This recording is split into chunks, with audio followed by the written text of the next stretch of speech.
Hey everyone, welcome back to another episode where we are going to cover about the latest trends in AI and data science. My name is Sachin, a Google developer expert. I also head the Google developer groups in Doha. And today, guys, we have a very special guest from Google Cloud Qatar. He's none other than Dia Ali. So Dia is joining us today, and we are super excited to have him today as part of our Google Developer Groups Doha.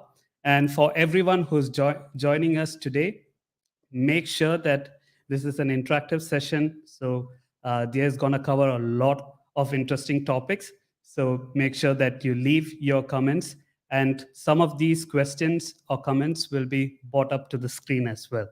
So without further ado, and without taking much time, I'm going to invite Dia into the stream.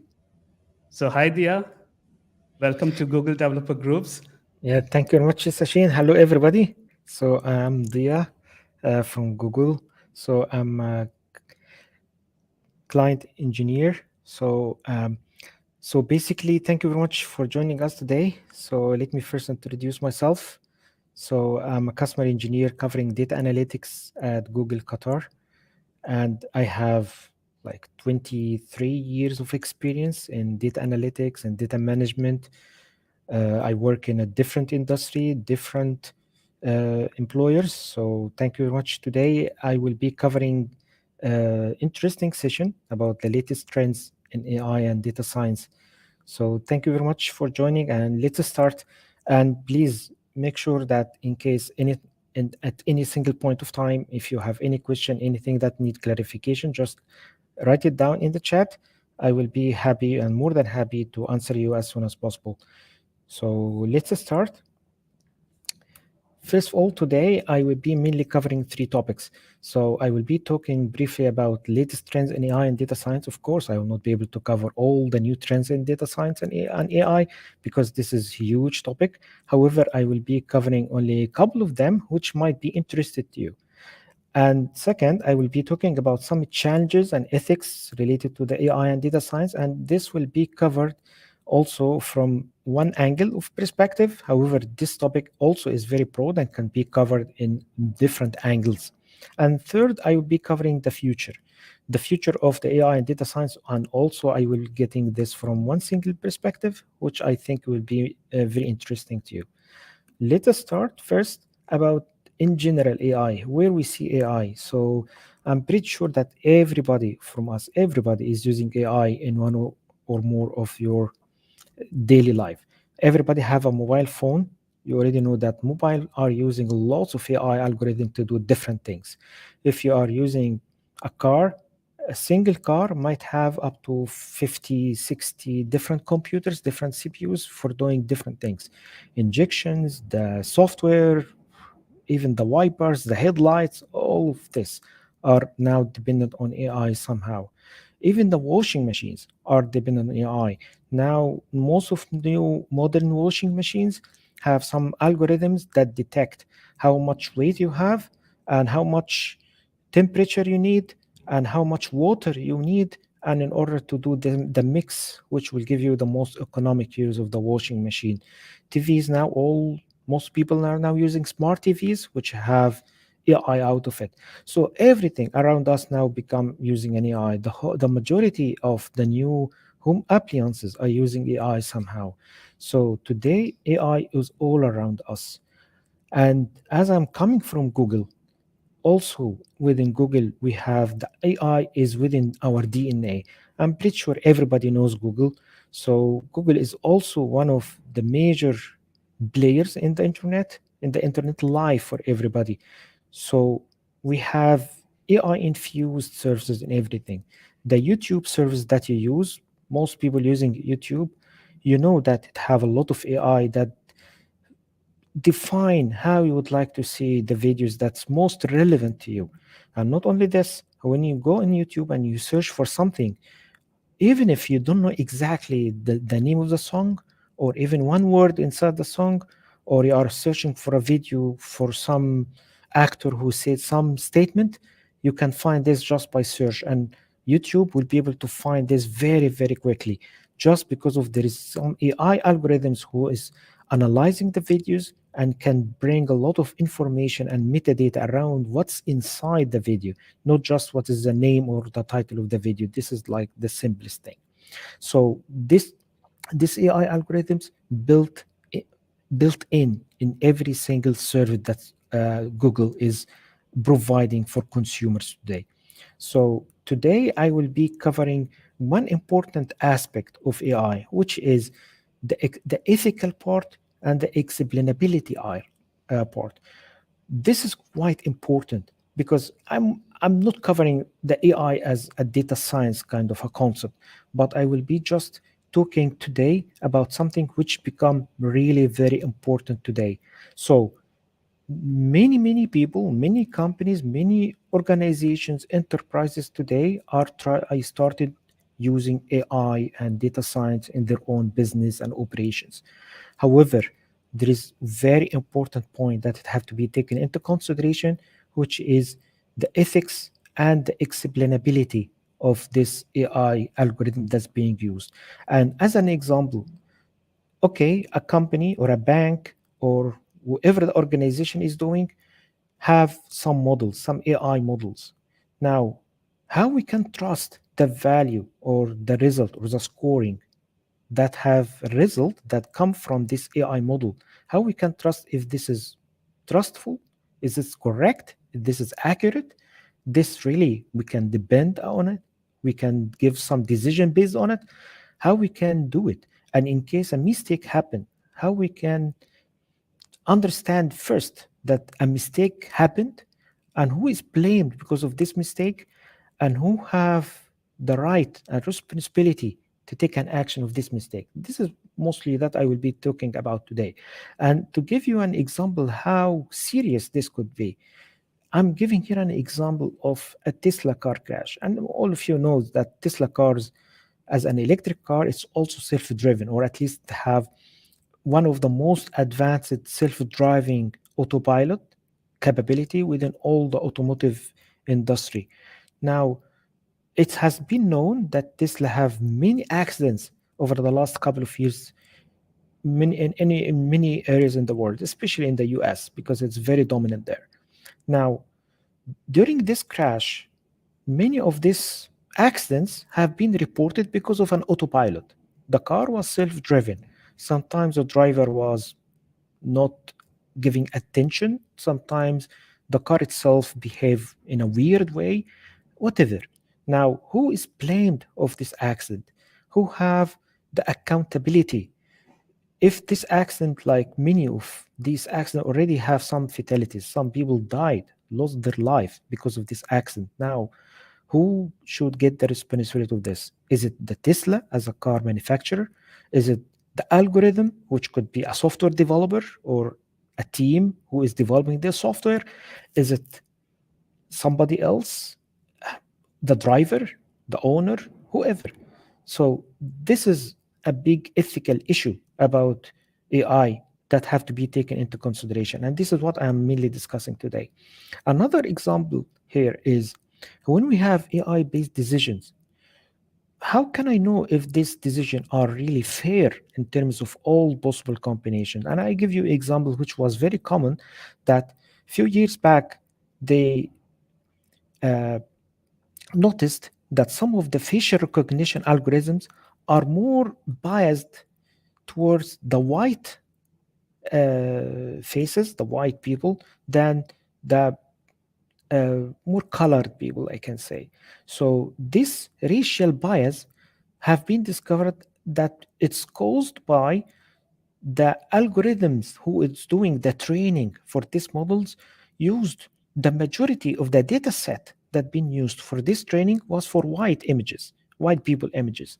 And accordingly, this data set is wrong because basically it produced a skewed model, a model which is biased, which is not really enough to be giving a right decision.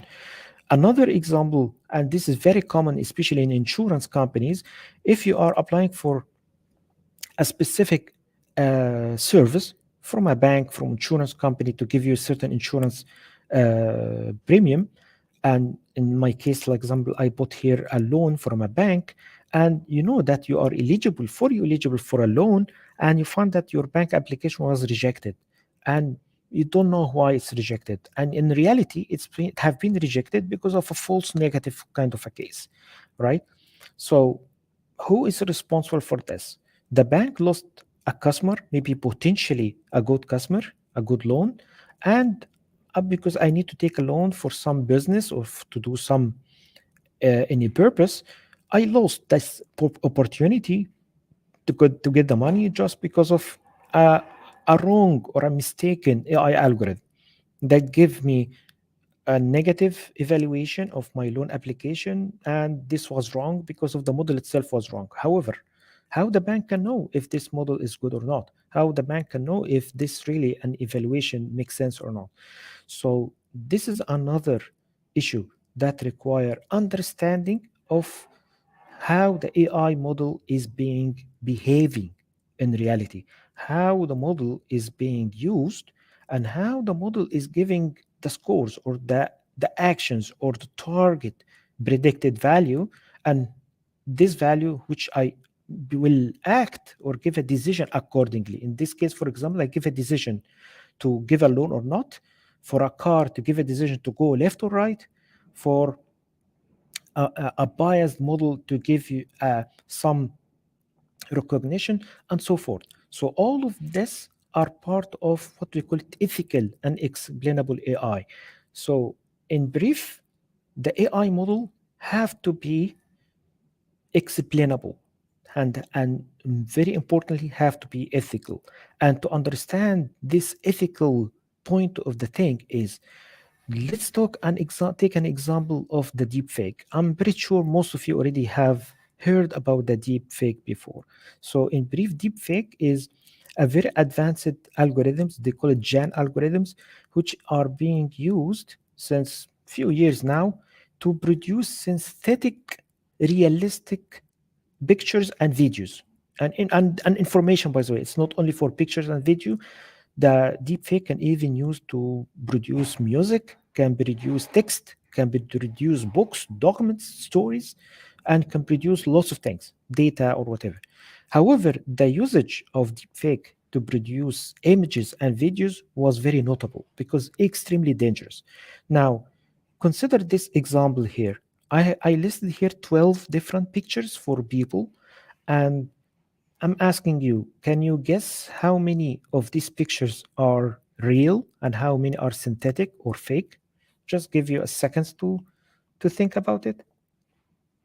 Just write the number as a comment.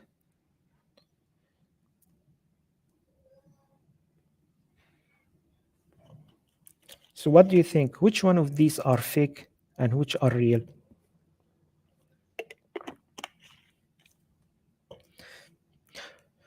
Okay, so in brief, there is no pictures in these are real. All these 12 pictures are synthetic. So you can imagine these pictures are for people who does not exist. This all these pictures for fake people, people which are never born. Although the pictures are extremely realistic, you think it's, oh my god, this is exactly the case for a realistic photo. However, these are all synthetic pictures which never been for a person. All have been done by algorithm. Now, my point here is, so this is very interesting. If a computer algorithm, an AI algorithm, can produce such very realistic pictures, and the same for the videos, this is very dangerous, guys, because you know what? These pictures can be used to produce a silicon faces, and these silicon faces can be installed. Somebody Right. can wear it and can use it to So commit there we crimes. have some. Yes, Uh, sure. so we have some live chats coming through. So you can see that some of them guessed it as number 6 and number 7. We have another Yeah, person who said 1 and 8. And when you yeah, said that none of them are real, so yeah, I mean, I think Arjit yeah, kind of yeah. That's mentioned correct. that. Yes. Yeah. Yeah. So for me, So yeah, I felt like number 9 probably would. would have been like, fake. But again, yeah, as you said, it's Yeah, crazy how real these things look. Yeah. exactly, exactly. And this is very dangerous. And this is the ethical point of it. So, yes, AI is very powerful, can give us a lot of tools, a lot of things that can make our lives easier. But if there is no ethical use of the AI, we can destroy our lives. We can make a lot of crimes, a lot of bad things that can happen. And I'm not talking here about military or any this kind of things. I'm talking here about civilian, about normal usage, about the internet usage, our daily life usage. This is very, I can say, very dangerous to our life, even to our, uh, yeah, let's keep it for our life for now. So to move forward, um, let's talk about now from a scientific point of view, and little bit this will be theoretical. There is some principles about the trust and transparency in AI. So before going forward, talking about how to explain AI model and how to trust AI model from an ethical point of view and from an explanation point of view, there is some principles out of this. The first one, the first principle is we have to understand that the main purpose of AI is to augment our life, to augment the human intelligence, which God give us to work with, to live with. It's not to replace us. It's not to replace our human intelligence. It's not to replace our human sense. This is extremely important because I give you an example. There is some people that think that in few years robots will be replacing humans and everything will be done with robots. This is absolutely not right. It's impossible. Maybe it's being used for repetitive tasks or tasks that require just copy paste, like in manufacturing in some of the factories. But it's still, the human intelligence is the maestro, is the big thing, which is never been replaceable by an AI algorithm, whatever advanced it is. Second, data and insights belong to the creator and their own objective, their own background. It's not absolute. And this is very important that there is no one single AI can apply for all. Like the example that no one uh, rule fits all. This is simple, guys. This is simple. If we have an AI algorithm for a certain bank or for a certain organization or for a certain country or for a certain type of rules, of certain type of traffics, absolutely this cannot be generalized to everywhere in the world. It's not generalized to anybody else. The AI algorithms have to be specific.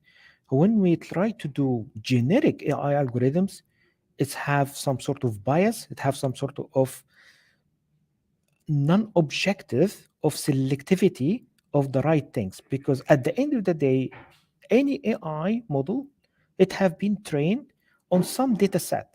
It's absolutely, the data set will be impossible to represent the whole universe. And I give you example in the weather data sets. So we all know that we have hundreds of applications every day gives weather conditions forecast. Now, I'm personally have a lot of cases when the weather forecast didn't work. Like it tell me tomorrow will be a lot of wind, a lot of raining, whatever, sunny, but not sunny, cloudy, and it didn't happen. For some reason, it didn't happen. The wind changed direction. The temperature was not as hot as expected. All these kind of things happen. Now, how these weather forecasts have been calculated is calculated mainly based on models, and the models are not that accurate because simply it does not take into consideration every single parameter or variable that can affect this, and I will talk about this later today in my session. The third point that I'd like to describe here as one of the principles is that new technology, including AI systems, must be transparent and explainable, not as given. We have to explain why the model gave this decision, why the model behaved like this. This explainability is the main topic that I will be discussing today as one of the most highly trend today in AI and data science, because people, after making lots of advanced algorithms and AI and machine learning models and tools, they find out, but okay, we did a very comprehensive, very advanced model. How I can trust this model? How can I know if this model is doing right or wrong? So you can consider explainability of the model as if it's debugging the model to make sure that this model is doing right or left. And this is what I will be talking about today. Now, in order to explain the model, there is some challenges because it's not as easy, although it's not impossible, but there is some challenges that makes this little bit tricky in order to do it. The first thing that, and again, I'm sorry, this is a little bit theoretical, but believe me, this is very, very to the core of the problem and the challenge that we have in AI in general. So the first thing that challenging understanding and explaining AI models is the opacity of the model. The model itself, even the very basic model, is building relations and understanding of the data, and this data is coming from a single or a specific domain, from a specific, I can say, conditions, or coming from a specific point of time. I cannot train the model based on infinite number of data with infinite number of rules with infinite number of parameters which can affect. Like again, the example of the weather. How many parameters can affect the weather? The known parameters, which is the temperature, the wind, the air pressure, atmosphere, different criteria, different stuff, the position, longitude, latitude on the earth, all these kind of things can affect the weather. But there is other parameters which is not taken into consideration. For example, uh, man-made parameters. If there is lakes here or not, closer or far, getting more far from sea levels, sea areas, or desert areas, or parameters related to the human activities, urban areas, non-extra urban areas, all these kind of things which is human made can change the weather forecast, can affect the weather forecast. However, most probably it's not taken into consideration as such. So the first thing is opacity of the model. Second is implementability of the model knowledge, which is like this. The point is when I create a model, especially neural networks is very difficult to debug. I'm not sure if you familiar or not with neural network, but it's simple as I'm modeling the way the computer learn the problem in order to solve or to predict, very similar to how the human brain learn in order to solve problems. So this learning activity is done through some nodes and some actions, which we call it neural network. Now, this neural network is sometimes, especially when the problem is complex, is huge. A lot of nodes, it's like neurons. Neurons inside the brain is billions. Every person have billions of neurons in the brains. So if you are talking the same, it's very difficult to understand what exactly which neuron is doing. It's very difficult to debug. So this implementability and debugging difficulty of neural network models make it very difficult to explain the result at the end because it's really very difficult. Now, building trust with the end user, this is another thing, and this is also an important thing, that when the ML applications sometimes sorry, there is a question. I got a pop-up. Yeah. Okay, sorry. I thought there is a question. Okay. Now, so when we have high value ML applications, like for example, loans application in banking, when we have applications related to giving decision for some strategic decision for some enterprise or some applications or some in highly regulated industry, I can say, like for example, for Airbus and Boeing, they could have some AI model in order to define how the aircraft will behave while on flight. So this kind of ML models, sometimes there is not enough end user to test and to build the needed trust because the test itself is very difficult and very critical. and the output sometimes it's very difficult to sense the full scenario that happened that aircraft has on during the flight in order to give this decision. And that's why sometimes mistakes happen, and sometimes the software of some of the aircrafts have some bugs or some issues which require some extra update. And this is usually happen especially when the aircraft is quite new. And this is simply because of the amount of parameters that's already used to build this model is huge, and the end user itself who need to build the trust in the aircraft require a lot of testing, and which is very costly and very expensive. So this is also make it very difficult to understand and explain how the model behave, because a lot of parameters are going inside it. And the last point here, that as last challenge, is the supervision and risk management. So there is some probabilistic nature of the MLL, of the machine learning models, that require some careful assessment, because basically any AI model is built of some statistics. It's all built on Bayesian rule somehow. There's some probability model on it. This probability model means that it never, ever reach 100% accurate when it's being generalized to all the life, right? There is some probability. Same like weather conditions, same like self-driven cars, same like anything in our life. When there is an AI model, there is some statistics behind this, some mathematics, and these mathematical models that's being used to model this particular AI algorithm, it have some statistical component which is probabilistic component built on some probability, and this probability it's never reach 100%. This makes it very difficult to explain because there is some probability on it. Sometimes I cannot tell why the model choose left or right, because the model itself have a probability 90% left and 10% right.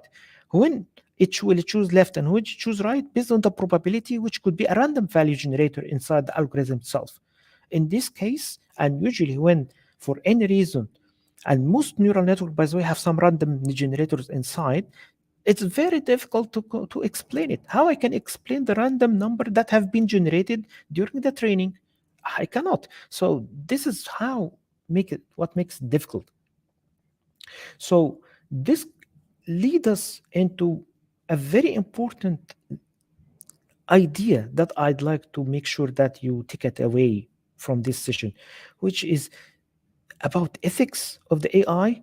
I have to be responsible about the AI model that I'm creating. As an owner for an AI model, it's not just creating a model and go. If I'm working in a bank and I'd like to create an AI model to give very fast decision about loan applications, it's not just give a model and it's ready deployed and got into production, and now customers can go into the mobile banking application, apply for a loan, and the mobile bank application can get some parameters, the nationality, how much salary you get, how old are you, male or female, all this kind of information being collected, and then it go into an AI model, and the AI model see, yeah, this is eligible for a loan, this guy is not eligible for the loan, this is risky, this is not risky, this is trusted, and so forth.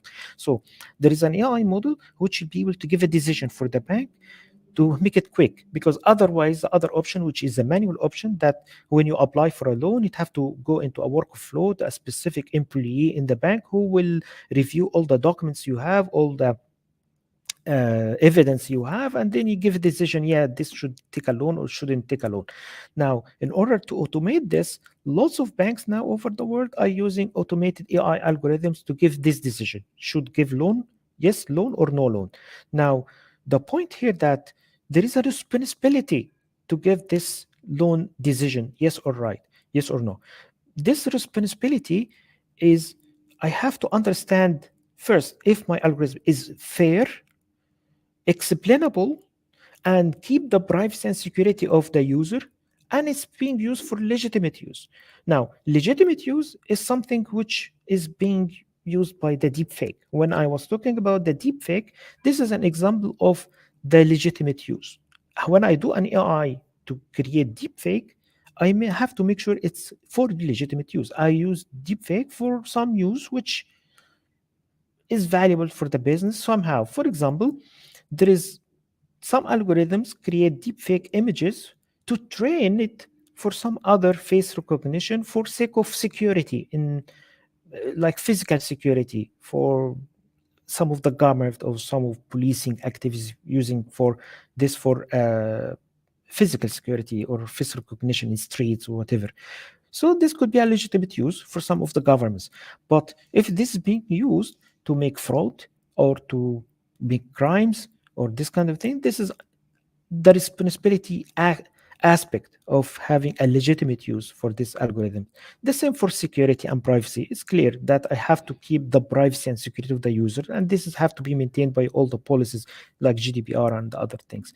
But the fairness point is very important. How I can guarantee or make sure that it's fair, the result or the decision that's being outcome from my AI algorithm is fair enough.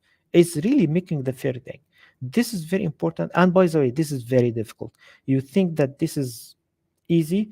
No, this is not easy, guys. This is something that require a lot of efforts and a lot of understanding of the business problem in order to give a fair decision based on the training. And the number one point in order to guarantee a fairness, not guarantee a fairness, you'll never get it, but at least reach as much fairness as possible is how to choose your training data and how you choose your algorithm. Choosing the training data is one of the most difficult things because really it's not easy to choose the right training data for the right problem. And this training data are having all the possible combinations, all possible alternatives, cover the whole exactly business domain with all biased values, seasonality, if there is some seasonality, if there is any spikes, for example, some uptime, some downtimes, all these kind of things, different nationalities, different people, different aspects, different time, lots of things have to be come into consideration when I'm designing a data science model or AI model to ensure as much as I can a fairness of the decision value at the end. Let me give you an example. If I'm doing this AI model for the bank, and my model is to give a loan or no loan, and I'm using a data set of say 1 million previous loan applications, and by chance this historical data that I use for the training has never been uh, any value on it or any person on this historical data that used for the training who came from a country Haiti, for example, or from Honduras, for example, right? So the whole data set does not have any one single record from a person from Honduras. So this is it's not exist in the data set. And now when I did my training, my model don't know that there is a country called Honduras. And when I'm giving decision at real time, by chance, one person from Honduras is applying, and the algorithm give him a decision to no loan straight away just because of I don't know this country. It could be scam. It could be something that I don't know. However, this guy may be eligible, may be fully compliant to the whole eligibility of the bank. So why you decline me? You're just because of fairness problem in the training model. That's why it's very difficult. The last point is explainability, and this will be my point in the next slide. So explainability is something that's very important. And now you can understand explainability of AI model exactly as debugging of the AI model.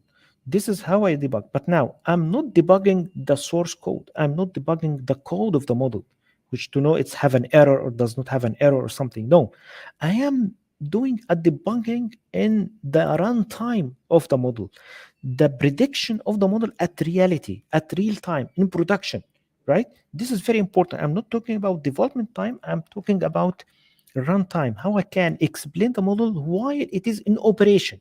This is very important because when a customer comes back to you complaining that he was declined his application and he think that his application is right and legitimate and who should getting accepted, fully compliant for all requirements.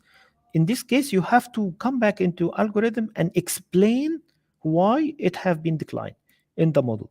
This is very important. Now, I will not talk much about this, but in general, explainability, as I mentioned, how I can understand this model is behaving right, fair enough, and giving the decision which makes sense to the business, and it's not biased, it's not giving mistakes or deviating from the purpose of the of the business.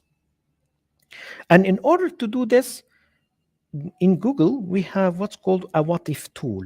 The what if tool is one of the tools available in the Google Cloud, which can do this explanation of the AI model at real time. And to give you an example of very simple thing, if you think this fish, for example, I'm having this picture. This picture is for a tench, which is a type of a fish called tench.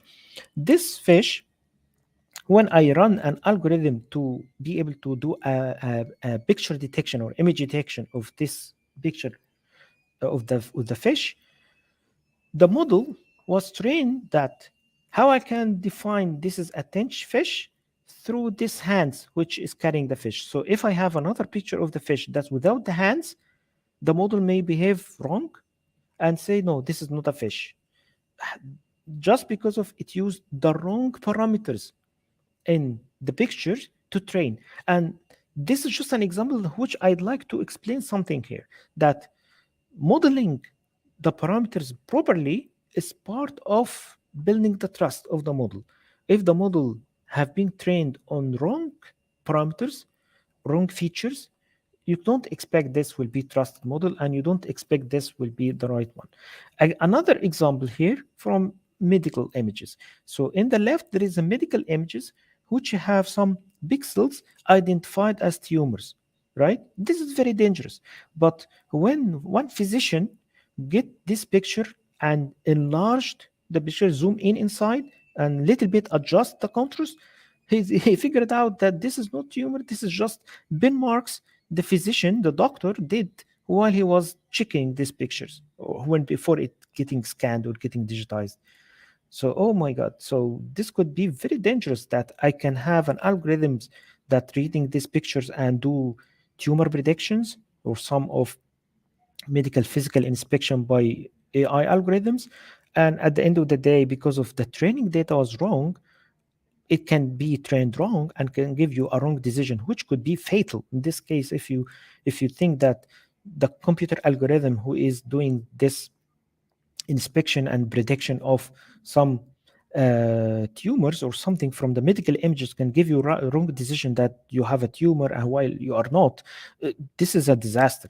And that's why how I can explain and define this is very important. But now it's very important to understand that explaining the model is highly dependent on the data type, because if I'm explaining a model who is taking images as an input, it's very different than if my model is an LB model, natural language processing model, which is taking text, and another model which is taking tabular data, which like Excel sheets, which is data in columns and values. Now, based on the data, I need to understand how I can do an explanation of the model. And in order to show you this, let me give you a quick demo about the what if tool, just a couple of minutes, to understand how this can work. So let me share here my screen. Can you see my screen? So here, this is the what if tool. And as you see here, the what if tool give you a runtime deployment of your AI model, and it tell you this is the result prediction of this model based on the data set that have been used for the training, and it give you a full flexibility to do different techniques in order to understand the performance, the fairness, the feature distribution, the profiling of the data, and you can even repredict the data based on what if analysis. In this case, you can change some of the parameters at real time while the model is already created and deployed.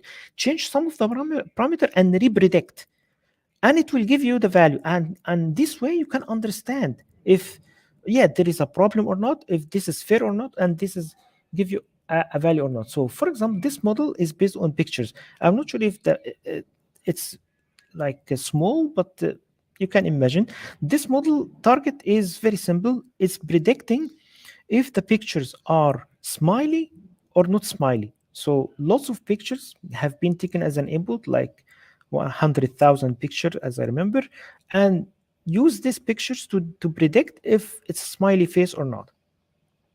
So if you click here for each point, you'll find different picture, and this is a point. When you click here, you will find the exact value of this particular data point. And by the way, what's here presented in this area here, this is a prediction result in this matrix. So now the red labels, the red pieces are the predicted as a smiley faces. Like here you see it's all faces looks smiley, and the blue here are the faces which does not look smiley. You see, like upset or at least not smiley. Okay, so this is the point.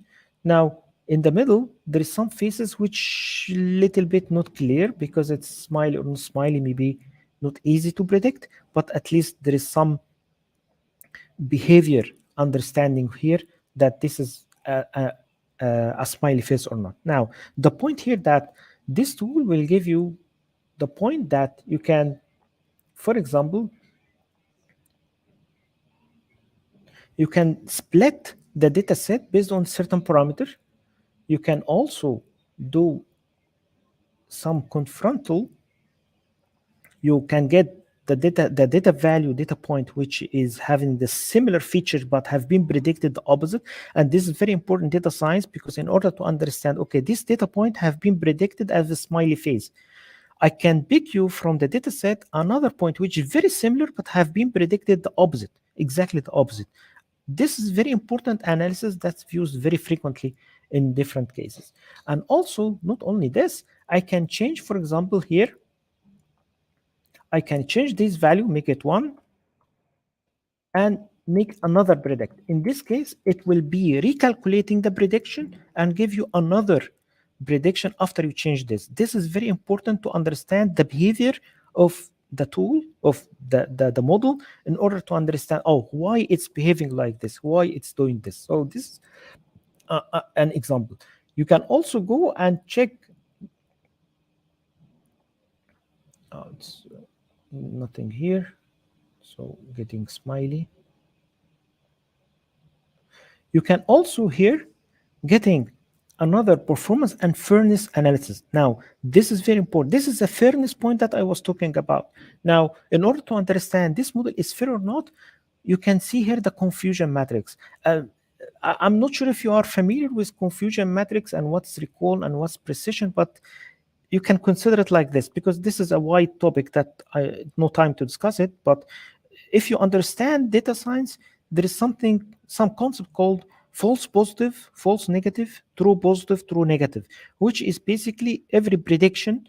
If this prediction is true, like for example, it was predicted as a smiley, and after predicted as smiley, it's really smiley, so this is true and true positive. But if the picture if have been predicted as smiley, however it's not smiley, it's upset, this means that this is true, it's false positive. I predicted this as a smiley, however in reality it's not smiley, so this is false positive. Now there is some calculations based of how much percentage of true positive and false positive and true negative and false negative, this kind of combinations of these factors define what's called confusion matrix. Okay, so here is, you can see what's how much predicted yes, and actually yes, this is 35%, sorry, 14%, which is 35 pictures, and so forth. Now, this confusion matrix is being used to understand the fairness of the model. Is this model really fair enough? Is handling all different situations, different aspects, different parameters, different features within the picture or not? And not only this, I can also understand if these features, which features are most relevant to this prediction and which feature does not make any sense for this prediction, does not add any value, right? I can do all this analysis, and there is a lot of parameters. I'm not here describing this tool in details because this require its own like training for a couple of sessions, but I'm just showing you an example of their very powerful tool which can be used for such explainability and fairness understanding of the model, and getting understanding how the model behaving on real time. And the last tab here, I can also understand very quickly the distribution of the different values within the model. And this is also very important because I need to understand how much values in my data set which are in the probability of male or female, high or long, smiley and smiley, all this kind of thing. And here, this is just for the example, but in reality, this could be huge, and this could be very, very powerful to give you an idea about your data set and understanding about the features and the vectors that you have within your information, with your data. I will go back to the presentation to continue, because hopefully this is makes sense to you. And next, I will be talking about challenges. Just for sake of time, I will go quickly. I can happily to have any questions and to answer at the end, just to make sure that we cover at least the main topics that I'd like to cover today. So, challenges in data science and AI, there is lots of challenges in the data science and AI, but I will just highlight here three main different challenges: operational challenges, technical challenges, and computation challenges. Very quickly on the operational challenges, for any enterprise, for any company to have proper AI and ML models that's being used in for their own operations, there is some challenges that they are facing today. And today I'm just listing this as an example, but it's not limited to this. And I will not be discussing about, okay, how we can fix this, because this is another big topic as well. So the first challenge is problem understanding. I'm working in I'm engineer since 1998. So, and I was starting my life as a data scientist back in 1998 as a biomedical engineer in research for biomedical images. And I have seen hundreds of times over the last 23 years cases where the customer is asking about some solutions and they don't understand their own problem. They don't know exactly what is the problem. They know that I need to have this, or it's nice to have to get it this way, but they don't understand the problem. And lack of understanding of the problem makes solving the problem which we don't understand is impossible, or at least extremely difficult, because at the end of the day, it's like a moving target issue. You don't know what is the problem. And lack of understanding of the problem is common between many businesses, whatever the industry is. This is the first challenge. Second is data handling. This is another bigger challenge. When you go to any industry, in any enterprise, any company, usually they have lots of systems, lots of departments, lots of different bits and pieces for different databases. Some of them Oracle, some of them DB2, some of them is SQL Server, some of them NoSQL, some of them on Hadoop, Scala, Impala, all this kind of things. So lots of things. Now, handling data from all these kind of things in order to come up with all the parameters needed and confine a data set homogeneous and good enough to do a data science model, this is a very, very big and difficult task. Third, lack of relevant skills.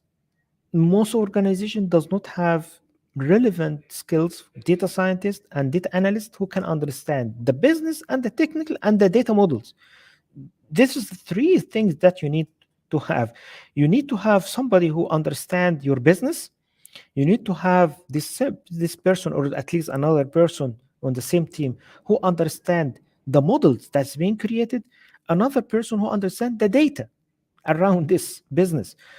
This is difficult, guys, to have all these three basic pillars of understanding the business, the data, and the model. Difficult to have it combined together in order to come up with a final good result.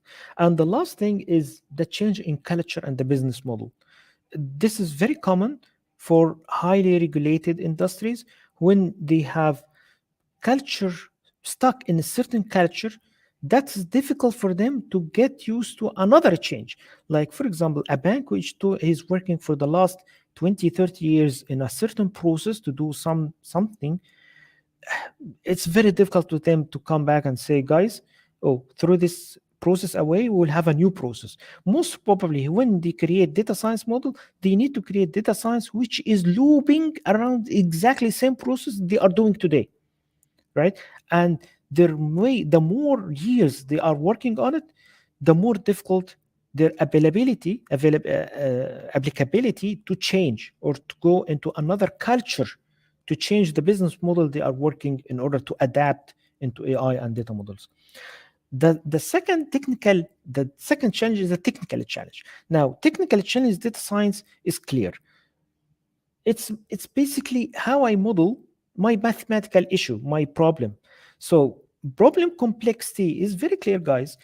You can see that the majority of the mathematical problems is being extra simplified in order to be able to fix it or to solve it.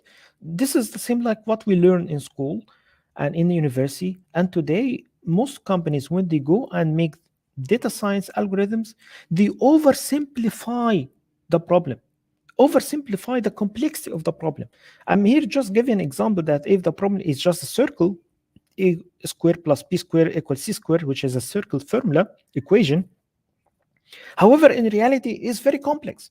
It have lots of parameters, it have lots of things which is not taken into consideration. But in the meanwhile, I cannot take all this parameter into consideration. Otherwise, our model will never be solved. This is a technical challenge.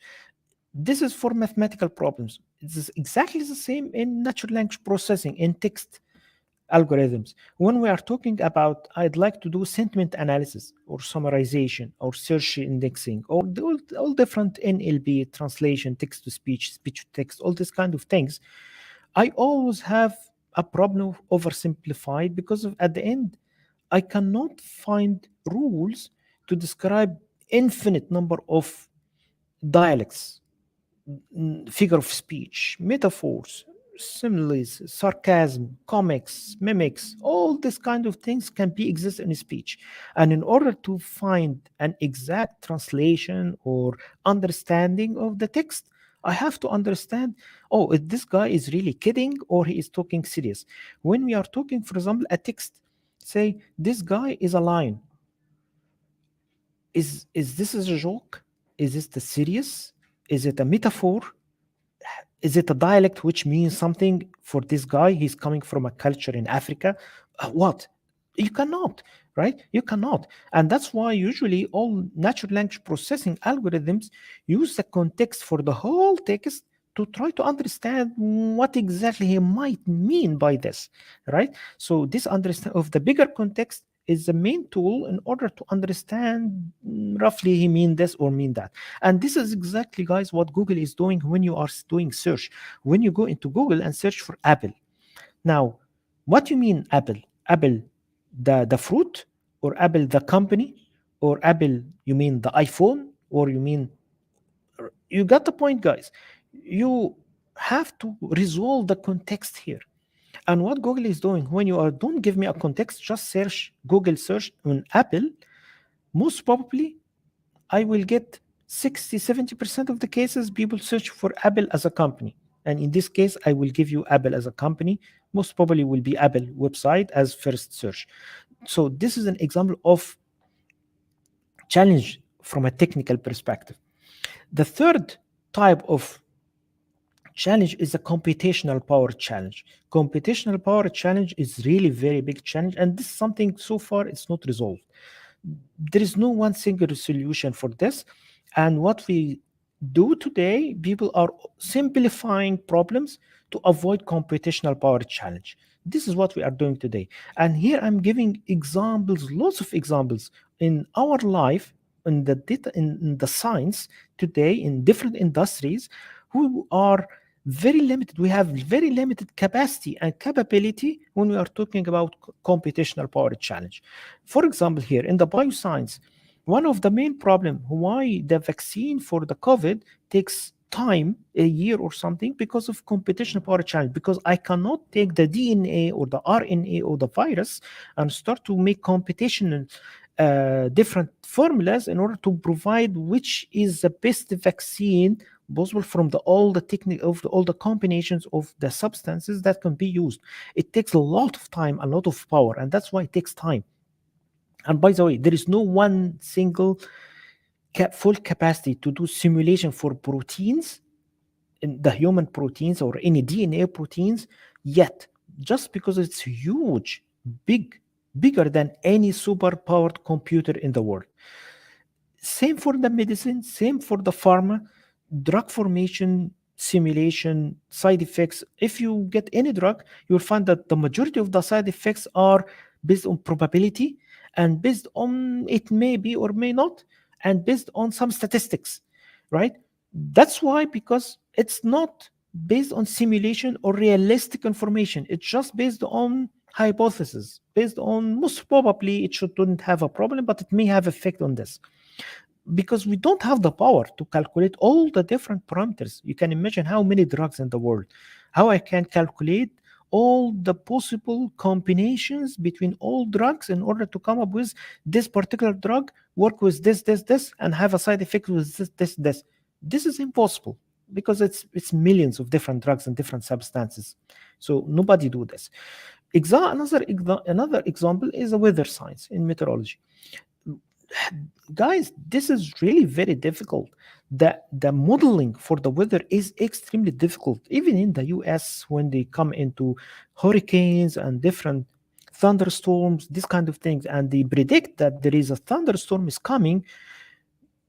In most of the cases, it's not exactly as predicted. And every single year in the US, specifically in Florida, when they have a big thunderstorm or big hurricane is coming, usually it have a disastrous results. Although they are predicting it's happening, but they never be able to predict exactly how it will go and how it will move and which will be the most powerful area and so forth. This particular difficulty of the predictability make it really extremely difficult to do it.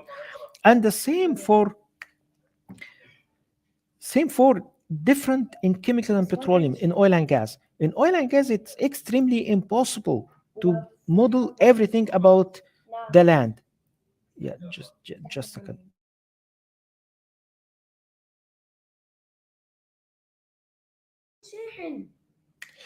So also it's very difficult for the chemicals and petroleum, for the oil and gas, because it's modeling the land, modeling what's under the subsurface, having the seismic data, modeling. This is impossible. This very difficult.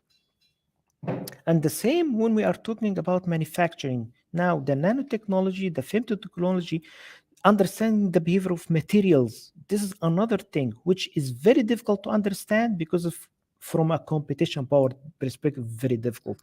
And the same now is in the financial industry when we are talking about blockchain and cryptography. This is another today all the encryption and decryption algorithms are making use of this computational power in order to protect the data. You know why? Because basically they know that from a computation power perspective, it's impossible today to break this key, the encryption key, because there is no one single computer can do all these calculations to break the key. To give you an example, that if you get the caffeine molecule, this is a little bit chemicals, but like, don't worry if you don't understand this from a chemical point of view. So if you have the caffeine molecule, this molecule have 10 atoms of hydrogen, 2 of oxygen, and 4 atoms of nitrogen. So it have 78 electrons in one molecule.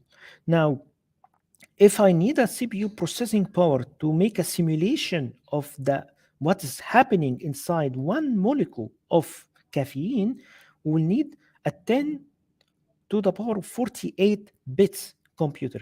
You can imagine, guys, this is like a 10 with 48 zero beside it. This is impossible, guys. There is no one single supercomputer in the world can do this today. It's a fully exponential problem that can impossibly be solved today, and that's why we don't have the humanity, all our technology, all our knowledge, all what we know today from computers cannot have the power yet to solve this simulation of the caffeine molecule. And that's why we deal this with some oversimplification. We simplify the problem and go. This is the example that I was talking about. Now, consider this 256-bit encryption key. This is a typical 256-bit encryption. Is the typical encryption keys used for the EES and RCA encryption keys. This is very common today. This is most commonly used today. Now, in order to break this key using the computer, the traditional computers we have today, this would require millions of years in order, because what the computer is doing is like this: is try number one by one, encrypted, no, it didn't work, it didn't work, take the next.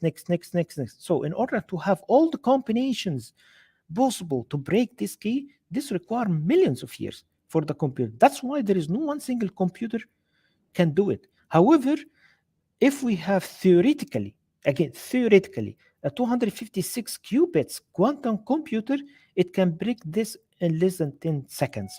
And this is why quantum computers are the next future, and it's a dangerous threatening that today's algorithm for encryption and for financial institutions in particular. So I will give you the future of the computing, which is basically going into the quantum computer. Although we are not there yet, that's why it's a future. However, it's become a little bit more realistic day over day, year over year. It's become a reality today. And to see this in the news today, quantum computers become something which people are talking about as it's start to have a POC on it, some proof of concept start to have existed today. In Google, there is one, IBM have one, Microsoft has one, many companies have different computers. And not only this, you see this in news, there is now people are talking about there will be in the next couple of years, there will be a quantum accelerators products planned to have a similar graphics card capability for a fast, very, very strong capabilities for calculations which we are impossibly to be done today. So it's coming, guys. It's just matter of time. It's coming, and I believe this will be one of things which is going into the future. Now, when we are talking about quantum computers, I'm not sure how many of you have been heard before about quantum computers and how many know about quantum computers, because this is quite complex when I talking about the concept, but it's something which have been based on what we call quantum mechanics. And quantum mechanics have been uh, something in the last 200 years. One of, for example, Max Planck and a lot of physicians and mathematicians who are working on quantum mechanics before.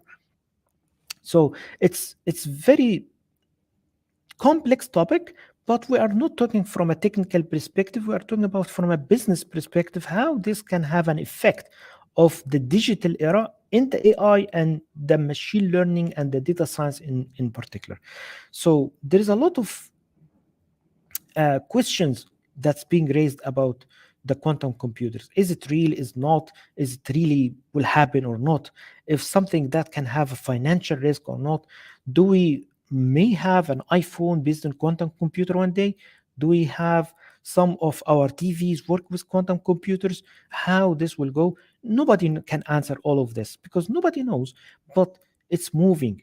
So I will give you, I know we are over time now. I will just need 5 minutes, give you a very quick overview about quantum computers, and then we can open to questions and you are free if you would like to finish.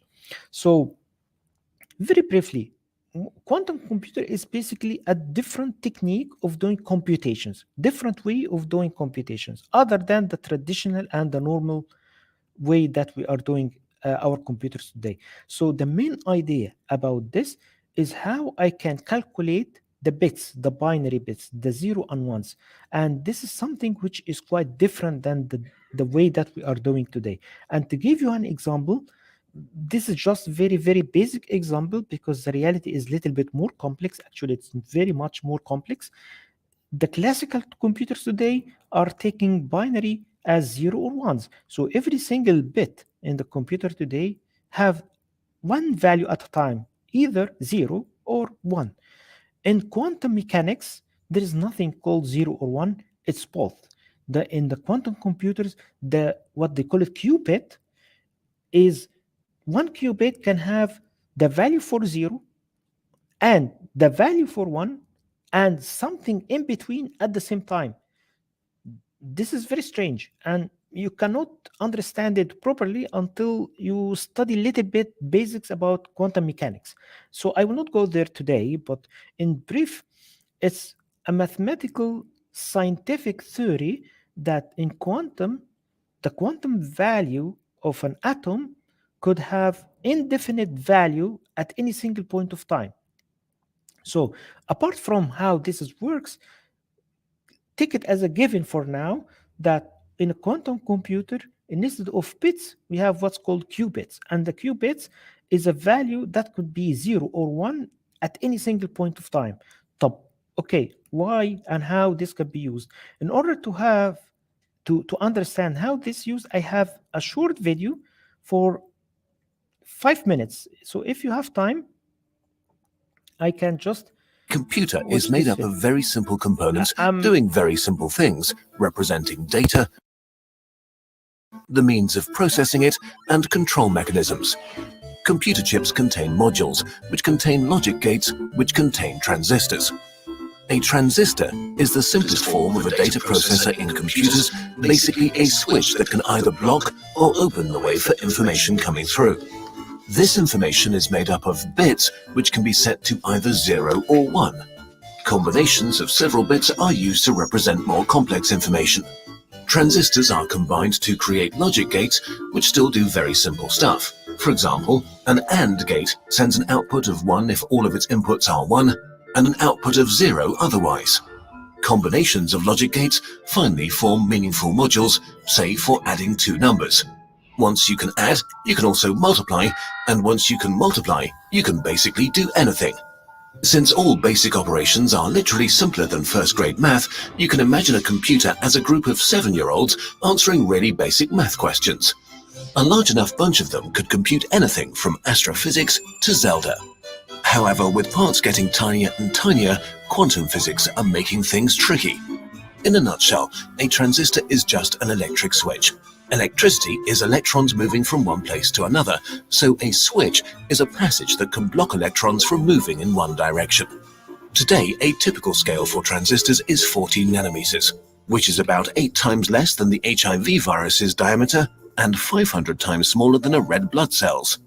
As transistors are shrinking to the size of only a few atoms, electrons may just transfer themselves to the other side of a blocked passage via a process called quantum tunneling. In the quantum realm, physics works quite differently from the predictable ways we're used to, and traditional computers just stop making sense. We are approaching a real physical barrier for our technological progress. To solve this problem, scientists are trying to use these unusual quantum properties to their advantage by building quantum computers. In normal computers, bits are the smallest units of information. Quantum computers use qubits, which can also be set to one of two values. A qubit can be any two-level quantum system, such as a spin in a magnetic field or a single photon. 0 and 1 are this system's possible states, like the photon's horizontal or vertical polarization. In the quantum world, the qubit doesn't have to be in just one of those, it can be in any proportions of both states at once. This is called superposition. But as soon as you test its value, say by sending the photon through a filter, it has to decide to be either vertically or horizontally polarized. So as long as it's unobserved, the qubit is in a superposition of probabilities for 0 and 1, and you can't predict which it will be. But the instant you measure it, it collapses into one of the definite states. Superposition is a game changer. 4 classical bits can be in one of 2 to the power of 4 different configurations at a time. That's 16 possible combinations, out of which you can use just one. 4 qubits in superposition, however, can be in all of those 16 combinations at once. This number grows exponentially with each extra qubit. 20 of them can already store 1,000,000 values in parallel. A really weird and unintuitive property qubits can have is entanglement, a close connection that makes each of the qubits react to a change in the other's state instantaneously, no matter how far they are apart. This means that when measuring just one entangled qubit, you can directly deduce properties of its partners without having to look. Qubit manipulation is a mind-bender as well.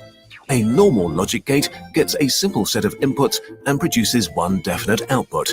A quantum gate manipulates an input of superpositions, rotates probabilities, and produces another superposition as its output. So a quantum computer sets up some qubits, applies quantum gates to entangle them and manipulate probabilities, and finally measures the outcome, collapsing superpositions to an actual sequence of zeros and ones. What this means is that you get the entire lot of calculations that are possible with your setup all done at the same time. Ultimately, you can only measure one of the results, and it will only probably be the one you want, so you may have to double-check and try again. But by cleverly exploiting superposition and entanglement, this can be exponentially more efficient than would ever be possible on a normal computer. So while quantum computers will probably not replace our home computers, in some areas they are vastly superior. One of them is database searching. To find something in a database, a normal computer may have to test every single one of its entries. Quantum algorithms need only the square root of that time, which for large databases is a huge difference. The most famous use of quantum computers is ruining IT security. Right now, your browsing, email, and banking data is being kept secure by an encryption system in which you give everyone a public key to encode messages only you can decode. The problem is that this public key can actually be used to calculate your secret private key. Luckily, doing the necessary math on any normal computer would literally take years of trial and error. But a quantum computer with exponential speedup could do it in a breeze. Another really exciting new use is simulations. Simulations of the quantum world are very intense on resources, and even for bigger structures, such as molecules, they often lack accuracy. So why not simulate quantum physics with actual quantum physics? Quantum simulations could provide new insights on proteins that might revolutionize medicine. Right now, we don't know if quantum computers will be just a very specialized tool or a big revolution for humanity. We have no idea where the limits of technology are, and there's only one way. Computer is made up of very... Yeah, hopefully the voice was clear. So this is just an introduction about the basics. Yes, it's a little bit complex. I'm pretty sure there's a lot of questions might be here, but it's still an open area for research, open area for understanding how this will happen and if it will happen or not. And another example of the superposition is the same what happened in the Interstellar. I'm not sure if you watch this movie. This is an example of how the superposition would work. Now, today, it's realistic, but not yet there. So there is some existed quantum computers today from Google, from IBM, and different other companies, from Microsoft, different techniques, different way, but the result at the end is to do some sort of a bigger qubit as much as possible. However, I will just go moving forward that it's not yet there because first, it's very complex. Second, still there is a lot of challenges how we can model the qubits in order and to do an algorithm the same definite way we are doing the normal traditional computers. This is because simple, the traditional computers have a definite output from each gate, from each value. So 0 or 1, it's definite, either 0 or either 1. But in the quantum computer, it's not 0, 1, it's something in between, could be both at the same time. Now, measuring this is challenge. Combining this into a bigger computer is a challenge. Combining this into a specific algorithm is a big challenge. So we are moving forward into this direction as a future. Maybe we are not there yet, but this is the future, guys. There is a lot of use cases today, as was in the video. The encryption is a major one, the life science, in manufacturing, in oil and gas, lots of things. However, still, this is challenges of the quantum computers lack it today from being used on the commercial use. Still, it's a research thing, still only on the labs. Yeah, there is some little bit more use cases that being using this in reality, but still not commercially available per se. So I will just moving quickly. So this is one of the biggest challenges is the hardware. Also, quantum is very, very sensitive to temperature, for humidity, for pressure, for all the other aspects. The quantum computer have to be kept in an under minus 200 something degrees Celsius. This means that's very close to the absolute zero, the Kelvin zero, and it's very difficult to keep it in a normal lab. It have to have a very specific environment, and this is very costly, and also it's very difficult to maintain it like this. So that's why there is a lot of challenges from the hardware perspective, from the operations perspective, from the modeling perspective, from writing software perspective that's specific for quantum computers. Lots of challenges, but this is the future. This is people where we are moving today. Maybe we are not there yet, but it's expected that in the next 5 to 10 years, quantum computers become in the new quantum era. And nobody knows yet where we are going. So that's all, guys. Thank you very much. And really, thank you for joining me today. Hopefully, I'm really very hopeful that it was beneficial for you. You get something, and hopefully to meet again soon. Thank you very It much. was definitely a lot more content was there. So once again, thank you so much for joining us today. The kind of topics that we covered here, guys, it was amazing that we had Dia today come on our channel and talk about some of these core concepts, especially from when we are talking about how we are building machine learning models, like so some of the things like explainable AI. I found the quantum computing much more interesting and fascinating as well. So especially the movie scene that they showed, I think we can all relate to that scene after understanding how the quantum computer works. So I think thanks a lot, Dia. And for everyone who's joined us, thank you for joining us today in our live stream. Uh, we will have in-person events happening soon. So looking forward to seeing you all over there as well. So I think we have some comments coming through as well. So thanks, Ray. Thanks, Deepak. Thank you all for joining. Okay, great. So with that, thank you all for joining. Thanks, Dia, once again on behalf of the entire community. It was a pleasure having you in our community and looking forward to seeing you in the future sessions as well. With that being said, once again, take care, everyone, and see you all in the next one.